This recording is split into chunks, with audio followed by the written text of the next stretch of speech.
And we're going to start seated. So find your seat. Have with you also a strap today. I want to do some strap stuff with your arms because I think that might feel nice. That was actually Paul's idea. As he's here today. And I said, Paul, what do you want to do today? And he said, I'd like to do some strap stuff. And I said, you got it. Always let me know. Like if you ever think of something you'd like to work on, I'd love to hear it, or postures you enjoy. I'd love to hear it. And I'm not going to sit up as high as I usually do. Sometimes when we come to a seat, I like to use blocks, but I'm just going to use my blanket to sit up on a folded blanket. Maybe your legs want to cross, maybe they do not want to cross. But let's just rock from side to side, just letting your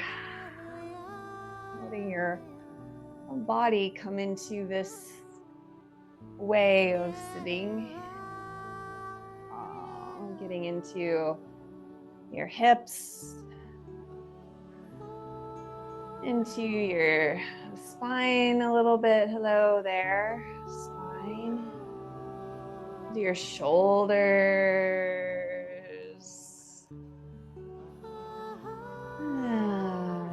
Take a nice deep breath and sigh it out. Just let that let it go. I'm going to come to a central location now, and bring your palms together at heart center, the Anjali Mudra. And I'd like for you to feel your thumbs pressing against your sternum, and let your eyes soften or close, and just offer yourself gratitude for coming to your practice this morning. And offer yourself a smile and a deep breath, and knowing that our practice helps us in so many ways to relieve a little physical tension, to encourage a bit more kind of energetic equilibrium. Feeling your breath. Now rubbing your hands together. Get your hands nice and warm.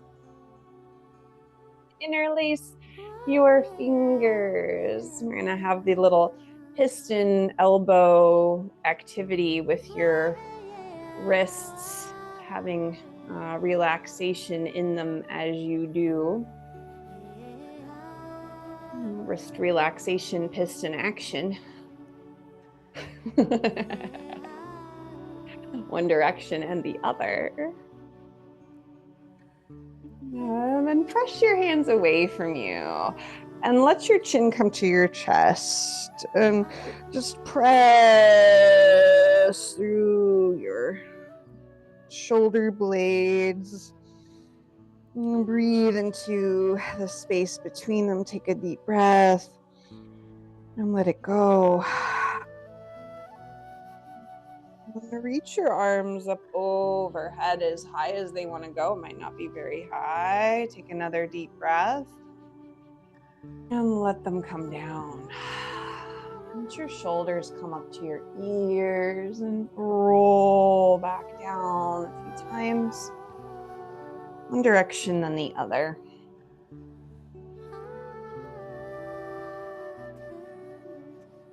I'm gonna interlace your fingers again.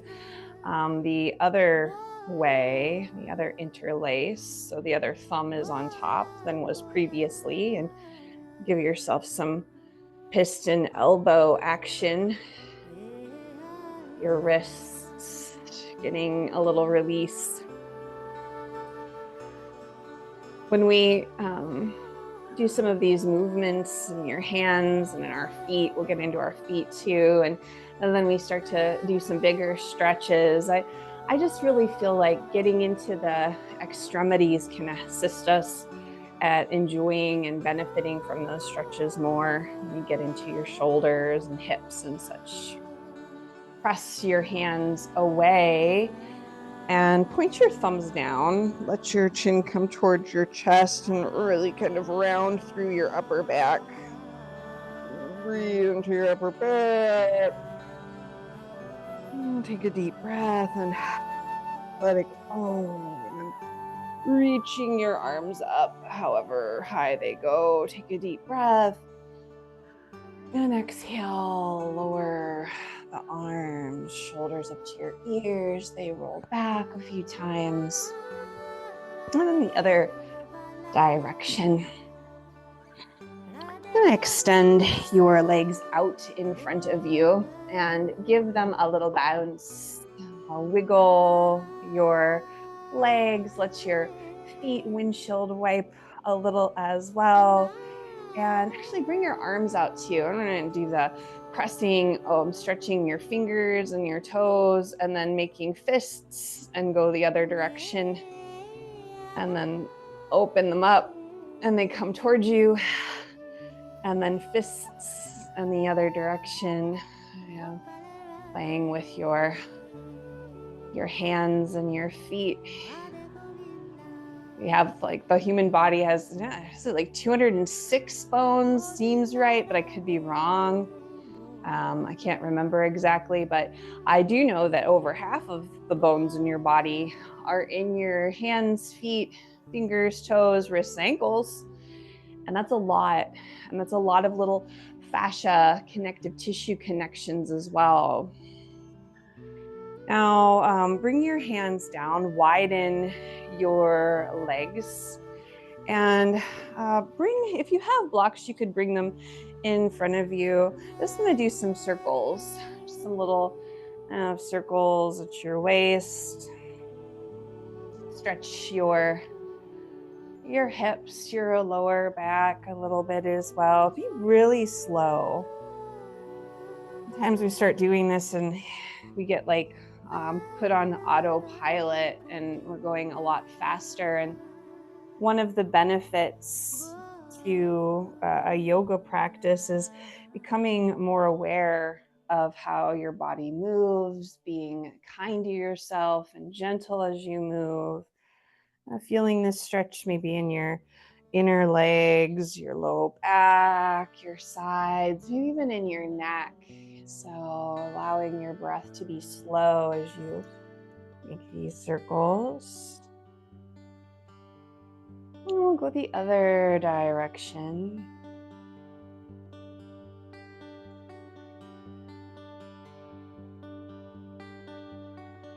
Maybe you can even find half of a breath, find an inhale through half of a circle and an exhale through the other half of your circle. It's kind of a tall order, but just see if you can challenge yourself to go slower. Things are easier when we do them faster. At least they seem that way, but really we're just expending an awful lot of effort. You can smile and laugh. Oh, it's okay.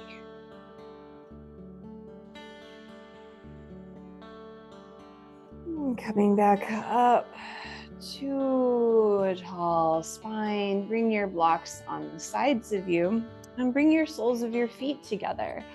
Help your knees to bend. It pulls the flesh from your inner knee out. It allows you to get a better bend in the knees.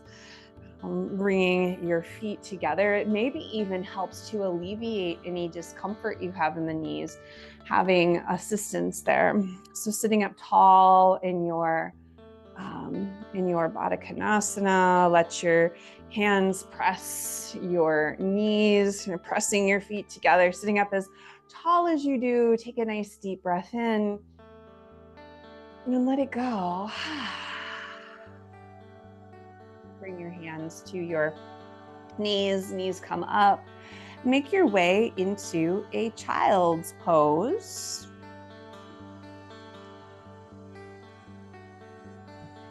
In child's pose today, depending upon how this feels to you, maybe you bring your blocks to your hands and have your arms outstretched with your wrists on your blocks. So as you kind of sink down, and maybe your hips are rather high, that's okay. Maybe they're a little lower, that's fine. Either way, you're getting a big stretch through your armpits. See if your ribs can rest on your upper legs. See if your forehead can come down to the ground or to a pillow or a blanket. You're at home, so you can use whatever you have around to find a bit more comfort in the posture. And this is giving you a big stretch in your side ribs. Breathe into your side ribs. Feel them expand. And your breath is assisting you in your stretch.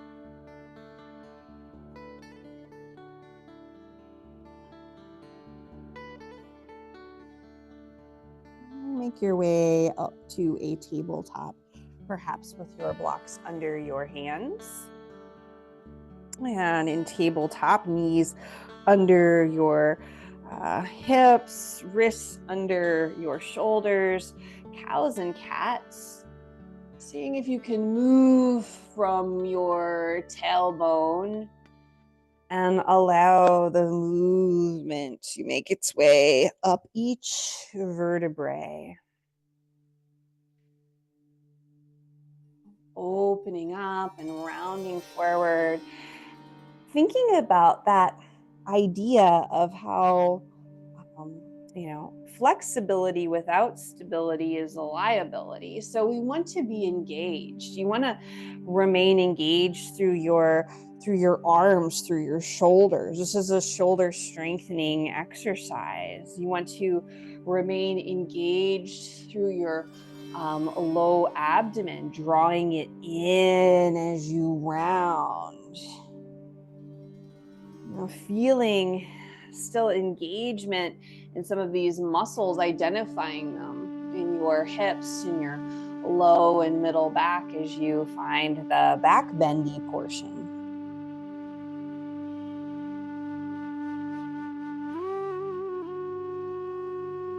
See if your shoulders can move away from your ears when you allow your chest to lift. And coming back to center, we're going to come into just extending your leg behind you. Bring your knees together, extend your right leg behind you. We're gonna play around with this. I'm gonna then start to bring, after you've pressed through the back of your leg, bring your foot between your hands. So we're gonna move from there into a lunge. And I like to bring my blocks up to a higher height to make that happen. It gives me a lot more space. Into a lunge, curl your back toes under, lift your back leg and lift your back knee. Get a nice engagement through your leg. Feel it strengthen, feel your glutes strengthen. And let your shoulders move away from your ears, and then bring your knee back down, maybe a little further away from the center of your body. Top of your foot comes down, open up your chest. We'll round over your front leg, shift your hips back towards your heel, stretch over your front leg, and we'll play around with that for a few breaths. See if you can inhale as you come up and still finding engagement. Your front hip, when you come forward, it's still nice and strong. You have your glute engages, your shoulders move away from your ears. It has structure in it. Your front leg, as you kind of fold over it, you still have a bend in your knee because you might feel a little tight in there.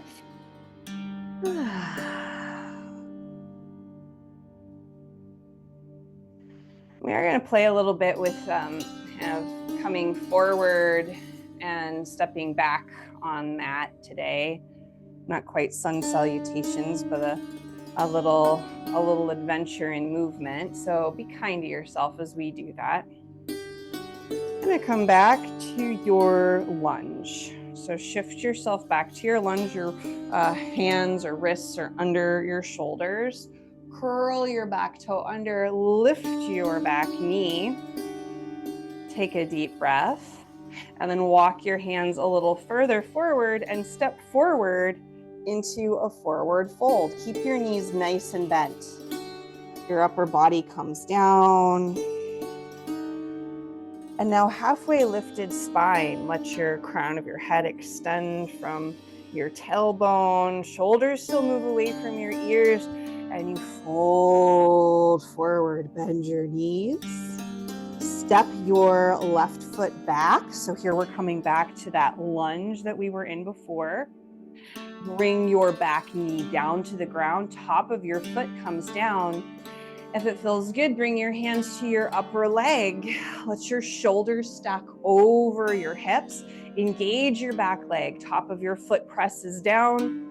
And then maybe you reach your arms up overhead, extending your fingertips towards the sky. Anjaneyasana.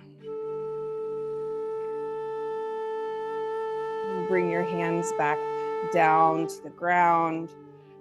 Bring your right knee underneath of you. Find a cow and a cat. It's fine to still have those blocks at the higher height. I'm going to do the other side. Bring your knees together. Extend your left leg behind you. I guess for that, I kind of like them on a lower height. And you get used to it. You kind of play around with them. I just love the way that blocks encourage the floor to meet me. It just helps my practice feel more enjoyable. Bring your back foot, your left foot forward between your hands for your lunge experience. It might walk a little ways out to the left. Curl your back toes under. Lift your back knee. Press through your back heel. Engage your supporting structures for your hip, your knee, your ankle. Shoulders moving away from your ears. And then bring your knee back down. Maybe it goes down a little further back from center line of your body. Top of your foot comes down. Let your shoulders move away from your ears. Engage your back glute in the top of your foot. You're getting a big stretch in the top of your foot. Engage through your front leg. A lot's happening. And then you start to shift your hips back and let your upper body release forward. Keep a bend in your left knee and move with your breath now. Opening up and rounding.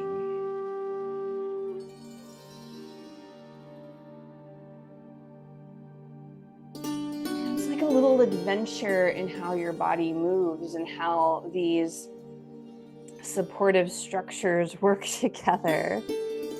And it's easy for us to just go really fast in life because then we don't have to think about it. But that self-exploration, it unfolds meaning and equilibrium and functionality and enriches the experience.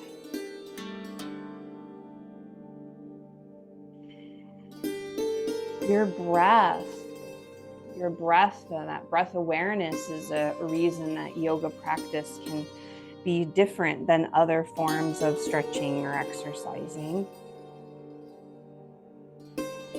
Next time you come into your lunge, you can curl your back toes under, lift your knee, and then start to walk your hands forward. And you're going to step forward into your Uttanasana, your forward fold. Bend your knees a lot. Let your upper body release forward.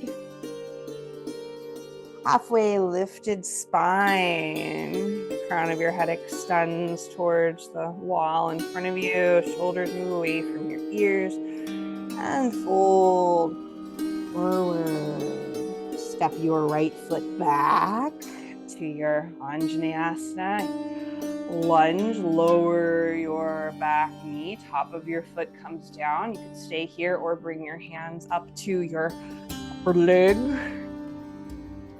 Maybe you reach your arms up overhead, fingertips extending towards the ceiling, taking a deep breath wherever you are and letting it go. And bring your hands down to your blocks. Knee comes under. You can move your blocks out of the way. Make your way into a child's pose. Just resting here for a moment. Let your forehead rock on the ground beneath you. And breathe into the back of your body.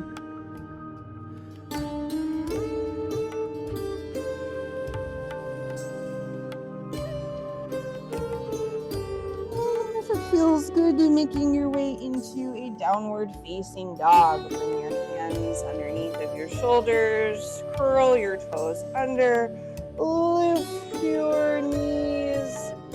Keep a bend in your knees as you're pressing through each finger, pressing through your hands. And let your upper body release towards your upper legs.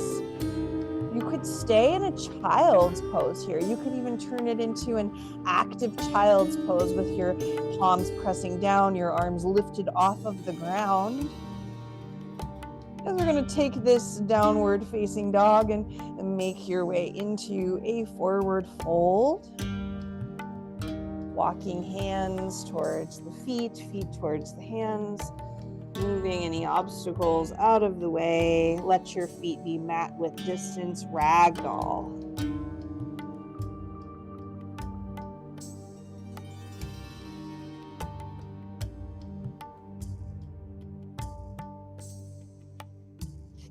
Let your arms release down and slowly make your way up to standing.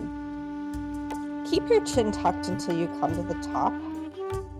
Okay if you roll, it's okay if you do more of a halfway lift and then come all the way up, but keeping your chin tucked is helpful for your nervous system and your blood pressure. When you get to the top, shoulders into your feet. They roll down.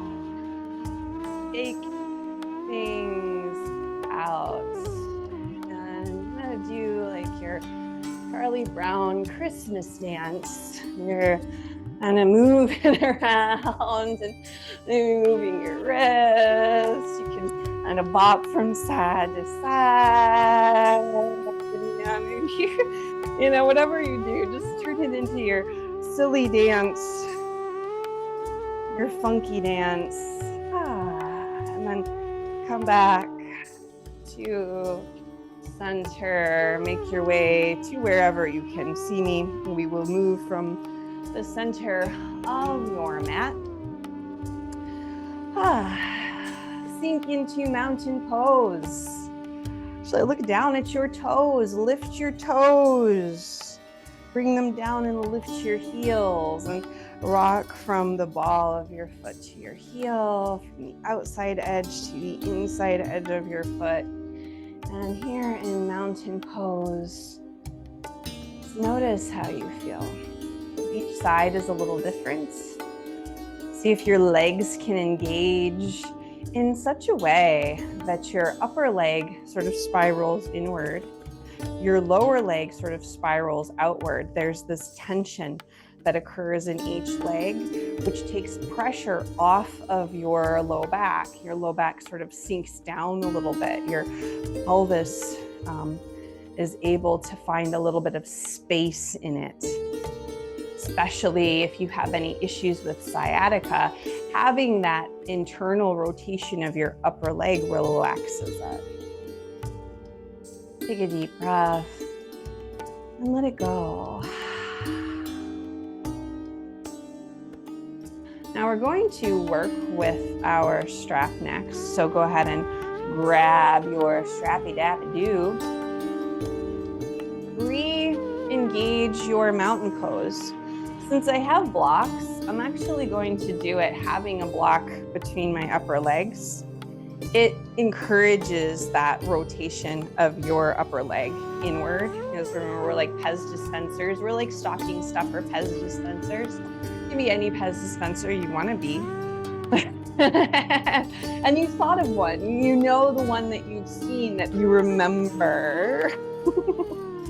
And fold your strap in half. Unless you have much longer arms than I do, which is quite a possibility, you might end up with having your strap not in half. So you'll have to go with what works for you. And so here you are in mountain pose legs. You're gonna reach your arms out in front of you. And then you're gonna widen your arms as you lift, and you get some tension in your arms. So yeah, you'll more than likely need it a little wider than me, taller than me. So here you are, and we're gonna floss your arms, going back behind you, and then coming back and down in front.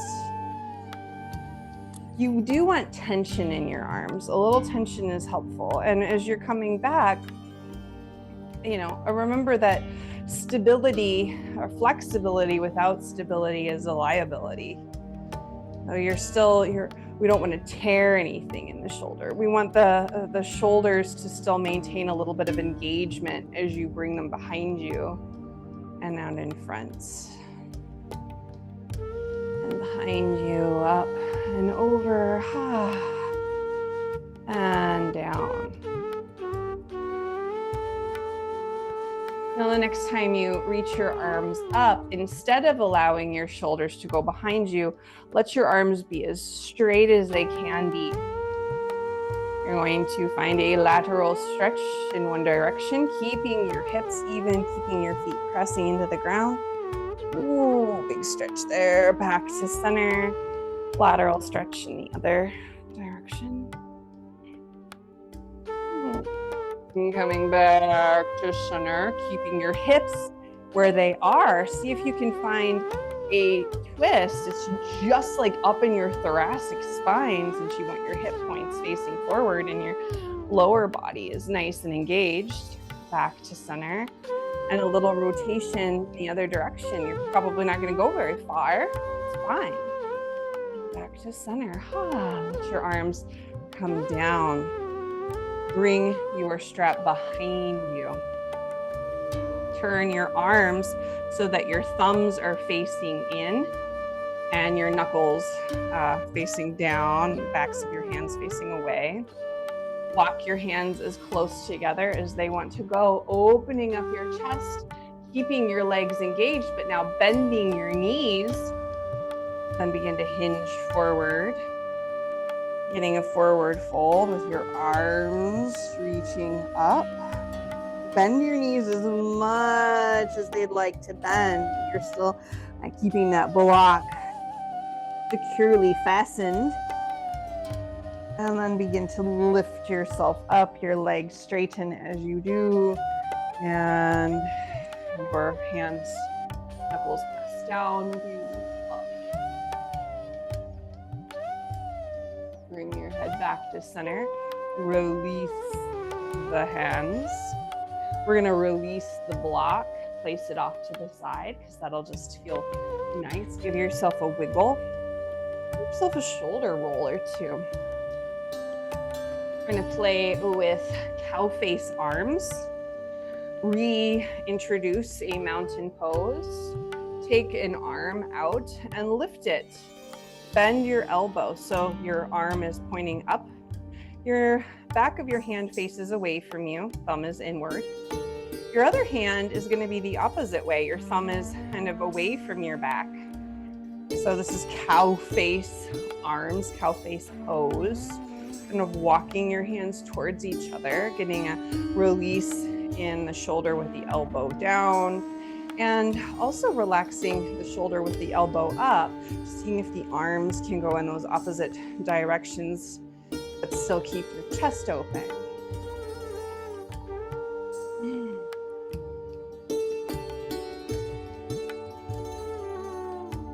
You're going to release your bottom arm, lift your top arm, lower that arm down. Switch sides. Give your strap to your other hand, wiggle out. Straighten, re-engage, breathe.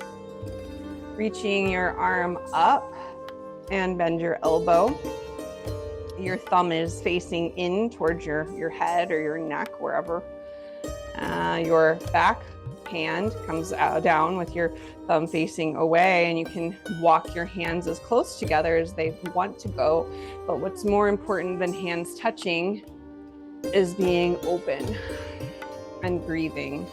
Allow this stretch to happen without putting more tension into it than needs to be there. You know, less is often more. See if your breath can assist you in relaxing your shoulder with the arm, elbow pointing down, and help you to lift the other elbow that is being lifted, and take a nice deep breath and let go. Release the bottom hand. Top arm comes up and relaxes down, and you can pop your strap off to the side. We'll use it when we come to the ground, but give yourself a shimmy and a shake. Now we're going to play with our arms, opening up and hitting your body. So you're going to open and pat. Open and pat. These are really good exercises for all of the sitting you might be doing over holidays, or standing a lot baking cookies, or whatever it is that you do. It's just nice to stretch your arms. Breathing helps you with the structures that your skeletal muscle that helps you to breathe. Okay, now opening up, I want you to cross your arms. And you can start with your arms kind of crossed, just like so. You can turn this into eagle arms if you want, where your elbows, your hands start to come up, and your fingers maybe come to your fist. I've seen many different ways of doing this, but I can't remember what they are. But see if you can have you got your little beak going on here. And maybe your hand comes to your arm. Maybe it doesn't. It's okay. If it does, that gives you a little bit more ability to lift your elbows up and bring your little beak away from your nose. Breathing, keep your chin slightly tucked, or your hands might stay right here. Eagle arms. And then unwind your eagle up, and cross your arms with the other arm on top. Stay right here, or you can eagle up your arms, bringing your hands so that your lower fingers are kind of coming towards your palm of your upper hand. Lifting your elbows, maybe bringing your hands away from your nose, away from your other beak. You're a double beaker. Let your chin come towards your chest. That's a good shoulder stretch. And then unwind. Let it all come down. Shake out your arms, shake out your legs. Now I want to play with balancing a little bit. Bring your hands to your hips, shift your weight to one leg, lift your heel, and you can maybe lift your knee. Not feeling very balancy this morning, I don't know about you. And then bring your foot back down. Come to the other side, lifting your heel, maybe lifting your knee. And bring it down. We can play a little bit with this idea of eagle legs, which would be to lift your leg and to kind of cross it over. You can cross your legs like you have to pee. I'd do that first. That's a good one because then your toes are down. So you're crossing your legs like you have to pee. And then you can begin to maybe sink your hips a little bit. If you feel kind of froggy, you can eagle your arms if that was working for you. And so now you're sort of in this eagle pose just for funsies. You might not do that. You might have your hands on your hips, and you might find more of a chair pose. That's cool too. with eagle, maybe your toes come off of the ground. You're all scrunched in. And then come unscrunched.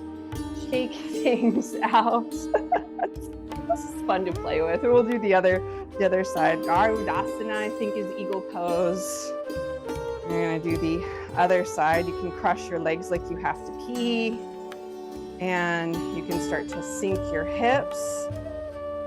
Maybe you eagle your arms with the other arm on top if that's something that is kind of fun for you. And if it's not, you can keep your hands on your hips. You could come and sink your hips a little into chair, because that's really what's happening. It's like a chair and a balance. Maybe your leg comes up. It's no big deal.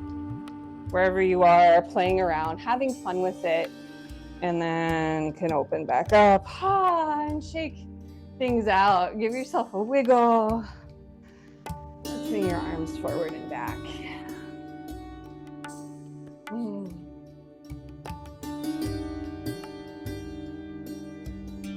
I never do that pose, but it seems like kind of a fun thing to add in for funsies. And then it reminds you about it, and you're like, oh, I like eagle, or you're like, I don't like that. What was that? Bring your arms back down. Give yourself a shimmy. Root your feet into the earth, and let's do some twisty arm swings, gentle twisties.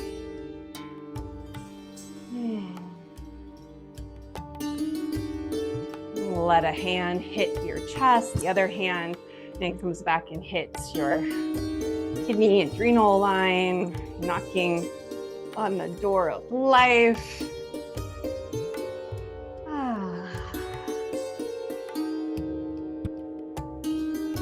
Relax tension from around your kidneys, your adrenal glands, around your lungs, and your shoulders.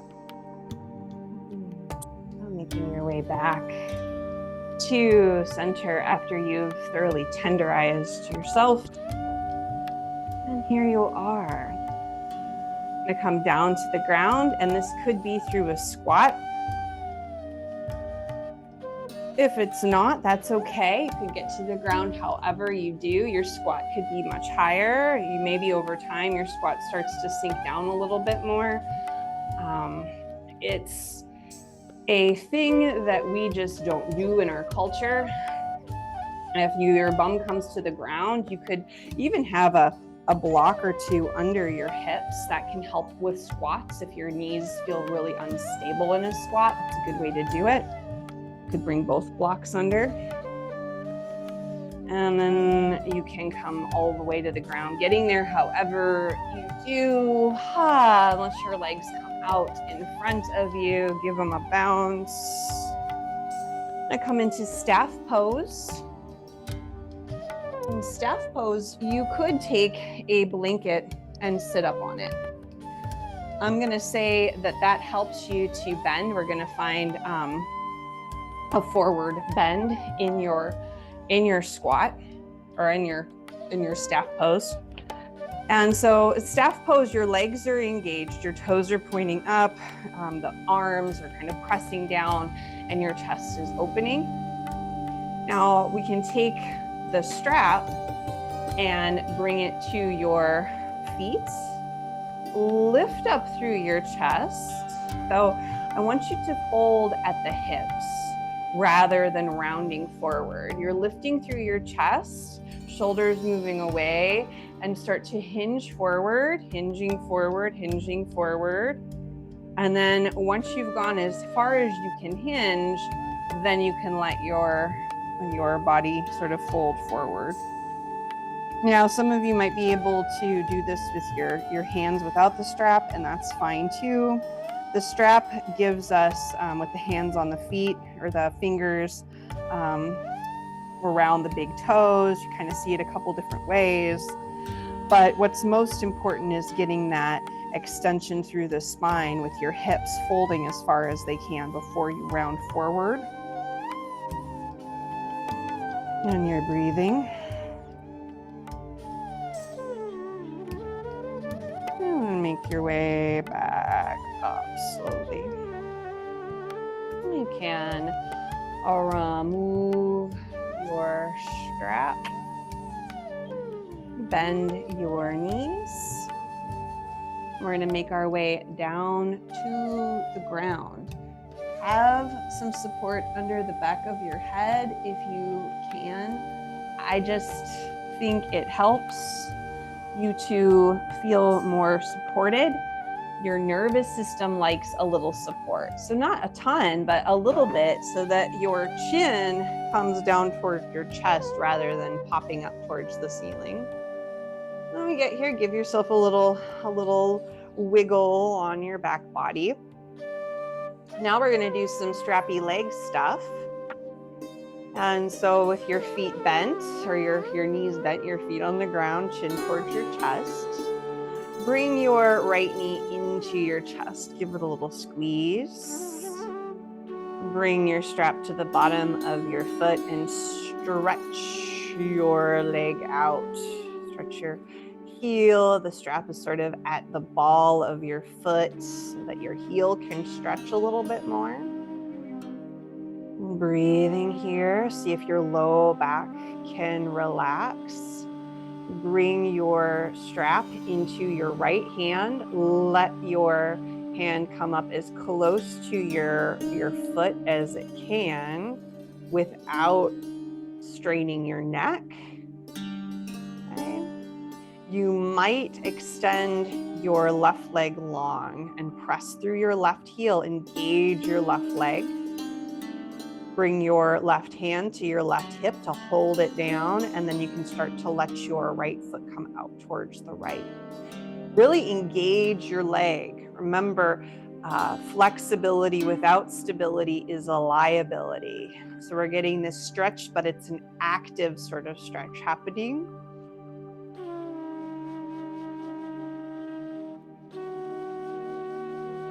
Still engaging your long leg that's on the ground, maybe having your hand on it, your hip to help you remember that. And then bring everything back to center. Bring your strap into your left hand, press through your heel and start to bring your leg across your body. It might not go very far at all. This can be a pretty big stretch, especially if your heel is pressing up and your toes are flexed towards your face. See if your shoulders and your back can relax. This is a tall order, but there's something to be said with becoming more aware of how to engage certain muscles, relaxing others, as opposed to just being overall tense. It's economy of effort.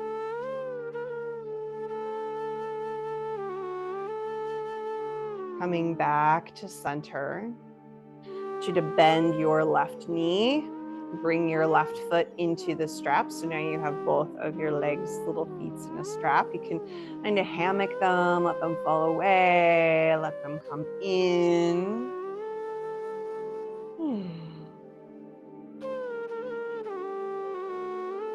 And then bend your right knee and bring your right foot to the ground. Adjust the strap on the ball of your left foot and press through your left heel. So your left leg is really nice and engaged. You can keep your right foot on the ground or extend your right leg long and your heel is pressing down. Either way, you're engaged still through your right leg. Bring your strap into your left hand. Bring your right hand to your right hip to hold it down as you start to allow your leg to fall out to the side. Maybe you land on something and you're like, oh, thank heavens. And that's okay. And you can still press through your heel. You can still engage that leg to find strength around your flexibility. Or flexibility within your stability.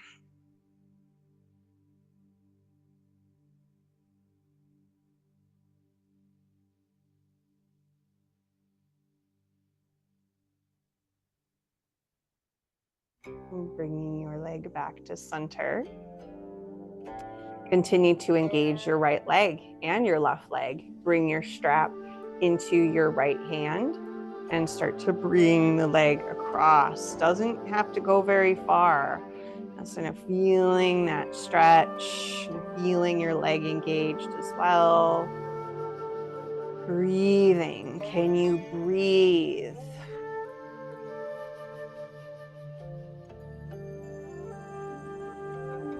You notice.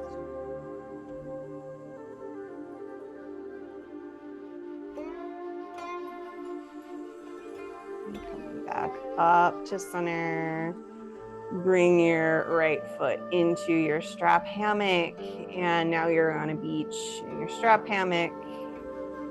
And you might even wrap your strap around your hands to just allow for a little gentle moving in with both legs toward your upper body and then away, feeling that rocking across your sacrum.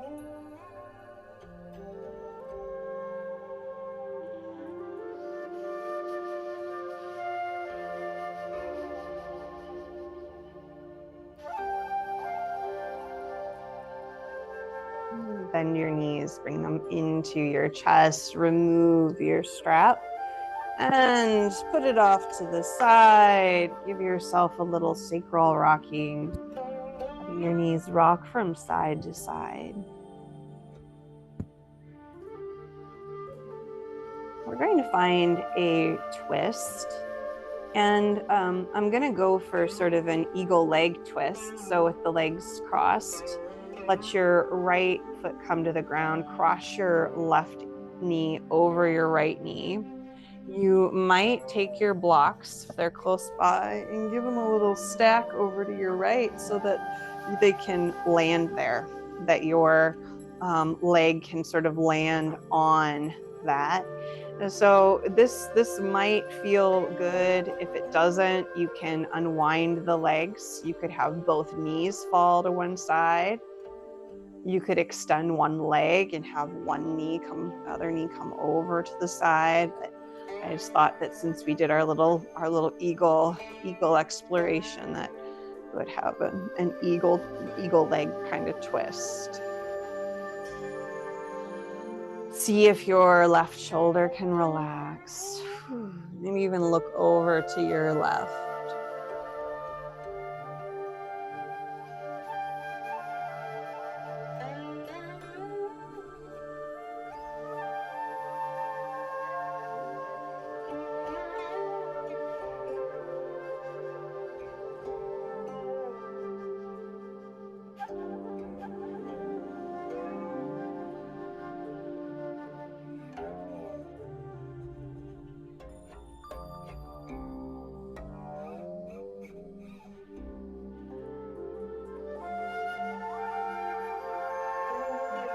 Back to center. With your head, with your hips, unwind your legs. Let your feet come to the ground and wiggle your back body. Find a neutral place to be. Bring your stack of blocks to the other side, if you liked your blocky stack.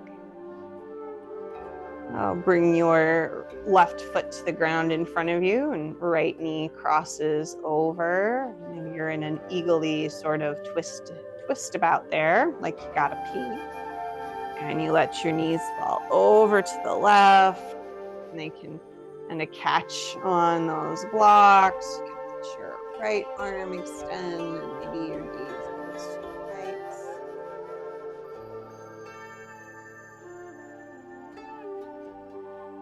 And you breathe. The most important thing that you can do. The purpose of asana is to kind of make the body be more prepared for meditation. That's one way to look at it. The other is that when you feel less discomfort in your body because you've moved it around, then your breath moves more freely. Then your mind can calm a bit more easily, because obviously we can control our breathing, we can work with our breath in order to calm our nervous system down. So that's how that sort of works as well. And then we release tension, enhance our economy of effort.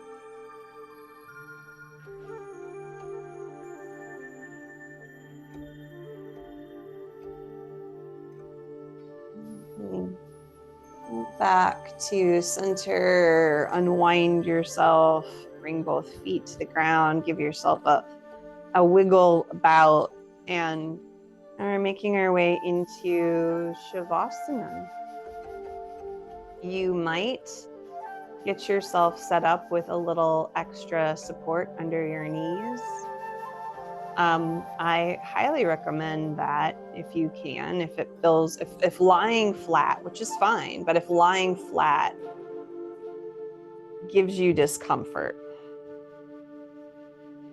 having support under your knees or having your knees bent is a good way to allow yourself to relax.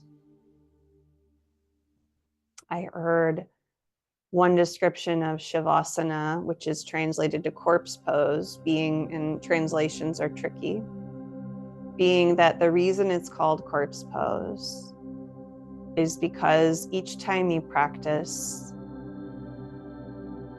you're able to release, you're able to have a little death. And that when you come out of your practice from corpse pose, that you've been reborn in a way.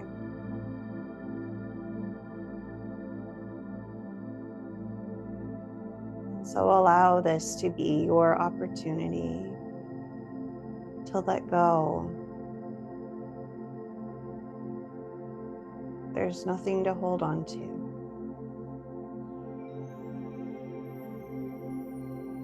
Clear the way for that rebirth, that renewal.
And you can stay here as long as you'd like. And if it's time to transition, begin to deepen your breath and make movements with your fingers and your toes, your wrists and ankles. And give yourself a full body stretch. And bend your knee and roll to your side.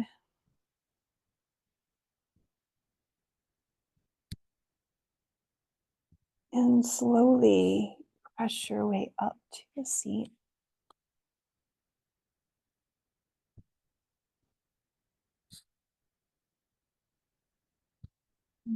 Making some movements from side to side and front to back. And then bring a hand to your heart and a hand to your belly. And offer yourself kindness, compassion, peace, and love, and a smile. Put your hands together in Anjali Mudra, and the light in me sees and honors that light in each of you. Namaste.